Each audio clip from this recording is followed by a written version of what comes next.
Muito bem, sejam bem-vindos ao meu canal e hoje nós vamos falar de um assunto que está relacionado ao profissional, mas não é técnico. Muito comumente os estudantes de engenharia, do técnico, os estudantes profissionalizantes na área de elétrica, eles têm a tendência a achar que ele precisa focar 100% no técnico, e se ele for um excelente técnico, automaticamente ele será um excelente profissional. Nisso não é bem verdade. A parte técnica ela é extremamente importante, mas ela é só um pedacinho de um outro todo que compõe o profissional. Você, por exemplo, vai precisar se relacionar com pessoas. No dia a dia você não trabalha sozinho. E trabalhar em equipe, saber trabalhar em equipe, saber respeitar a opinião das outras pessoas vai fazer uma diferença enorme nos seus resultados e no resultado da empresa. Saber, por exemplo, que você tem o papel de eletricista, de técnico, né, de funcionário de uma empresa ou de um prestador de serviço, mas também você tem o papel de cônjuge na sua casa. Você tem o papel talvez de pai ou de mãe, né? Você tem o papel de filho. E se esses outros papéis, essas outras esferas, você tiver problemas, automaticamente isso vai influenciar você também na parte profissional. Porque afinal de contas você é um só. Entender isso é muito importante. Por quê? Porque nós precisamos trabalhar também as outras áreas. Né? Essa semana eu estou lendo um livro que fala sobre finanças. O livro, quem quiser, eu recomendo, né? Ainda estou terminando o livro, mas ele é excelente. Né? Ele fala aqui, ó, O Homem Mais Rico da Babilônia. Esse livro ele fala sobre finanças, tá? E ele dá algumas dicas sobre finanças. Basicamente esse livro ele foi escrito lá no comecinho do século passado, já tem praticamente aí quase 100 anos, mas as dicas ainda são muito atuais. E eu gostaria de compartilhar com vocês essas 7 dicas que esse livro traz pra gente, tá? A primeira dica, olha aqui o que ele fala. A cada 10 moedas conseguidas, de qualquer fonte, gaste somente 9. Então, obviamente, cada caso é um caso. Né? Você vai precisar aplicar isso de acordo com a sua situação. Eu não estou aqui para ditar uma regra para você, mas eu gostaria de compartilhar o que eu aprendi neste livro. Então ele diz o seguinte, né? Você já deve ter ouvido falar, né? Gaste até 90% do seu salário. Pegue 10% e guarde, né? Segure ele para quê? Para você investir em alguma coisa. Nós vamos falar disso um pouquinho mais para frente, nas próximas dicas. Mas não gaste todo o seu salário. Edmilson, a minha condição não permite isso. É o que eu te falei, cada caso é um caso. Talvez você esteja numa situação em que realmente não seja possível. Mas assim que for possível, não gaste todo o seu salário. Né?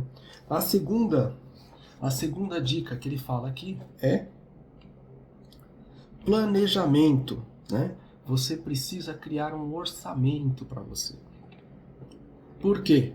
Porque se eu vou gastar 90% do salário, eu preciso saber onde vai esses recursos, onde eu vou colocar cada um desses recursos. Então, eu preciso separar um dinheiro para alimentação, que é o básico. Eu preciso separar um dinheiro, né, para moradia. Eu preciso separar um dinheiro para saúde ali e separar um pouco para o lazer. Lembrando, se for possível. Né? De repente você está numa condição que isso não é possível. Mas essa é a referência. Muitas pessoas têm um salário muito acima, né, do salário mínimo e mesmo assim não conseguem guardar os 10%. Né? Nem o mínimo que seria os 10%. Olha, eu não consigo 10%, eu consigo só 1% do salário.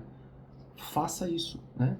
Crie o hábito de não gastar todo o seu salário. Dica número 3. Invista os 10%.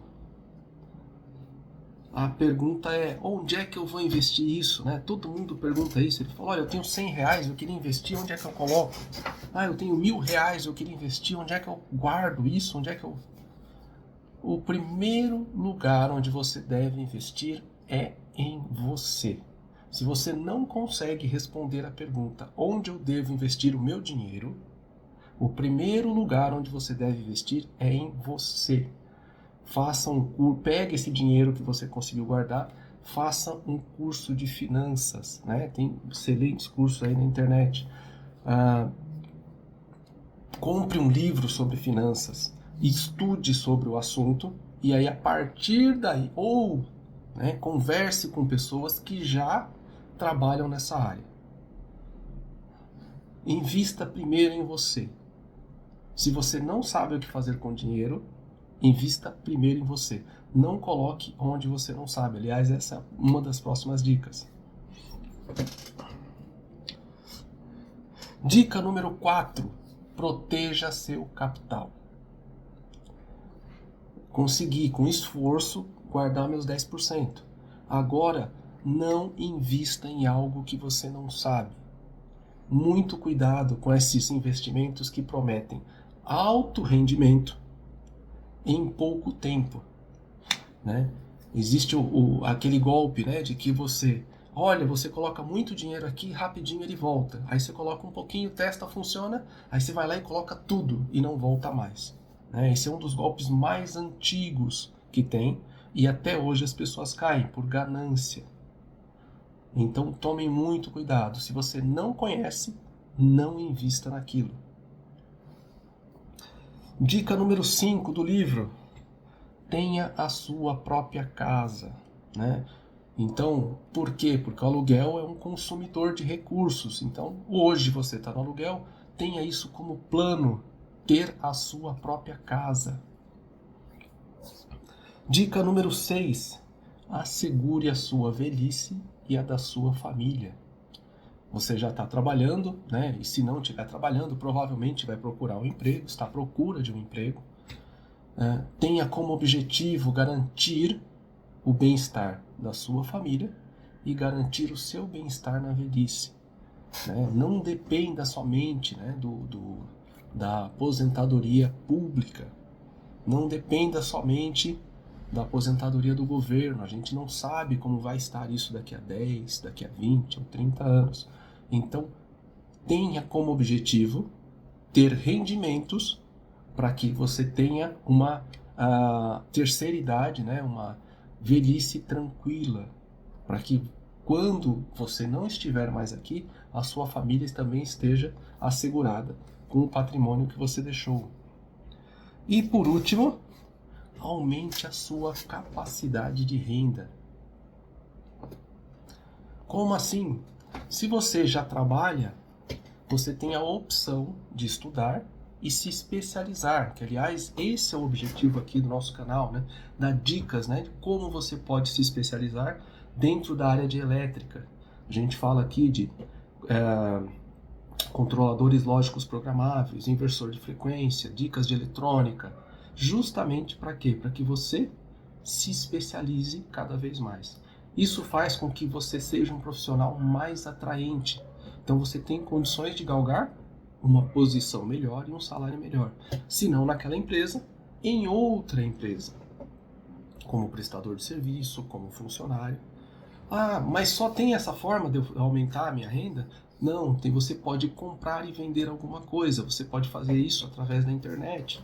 Você consegue fazer através, por exemplo, existe Mercado Livre, OLX, em que você pode comprar um produto e revender lá na internet.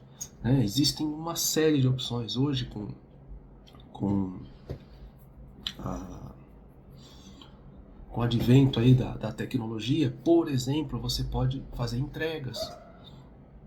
E aí você trabalha fazendo entregas. Então, existe uma série de opções. Mas eu não tenho carro, eu não tenho moto.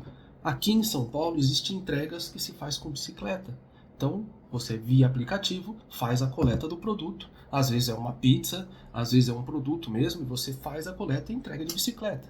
Não sei na sua região como é que funciona. Isso é algo que você precisa descobrir, mas existem maneiras em que você pode aumentar a sua renda. Bem, com isso a gente fecha as 7 dicas do livro O Homem Mais Rico da Babilônia. Espero que vocês tenham gostado. Não se esqueçam, se você chegou até aqui, não se esqueça de deixar o seu like e se inscrever no canal.